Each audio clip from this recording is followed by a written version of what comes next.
How to make a banana, honey and yogurt facial mask. Making homemade facial masks can be fun, and it can also be economical. One popular combination for a homemade facial mask is banana, honey and yogurt.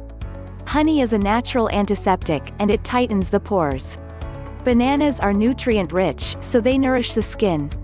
Yogurt has lactic acid, which smooths and softens the skin.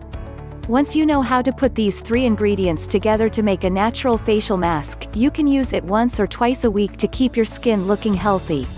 Peel the banana, and cut it in half.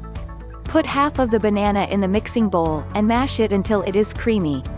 Use only a ripe banana, because green bananas won't mash as well. Mix the plain, unsweetened yogurt well before you measure it out for your homemade facial mask. Add the 2 tablespoons of yogurt to the mashed banana, and blend the 2 ingredients well. Use honey that is pure, with no additives. Pour the 1 tablespoon of honey into the bowl with the banana and yogurt. Blend all 3 ingredients together. Apply the mixture to your face evenly, avoiding getting it in your eyes. Leave the mask on for 15 to 20 minutes, and then rinse the mask off with cool water.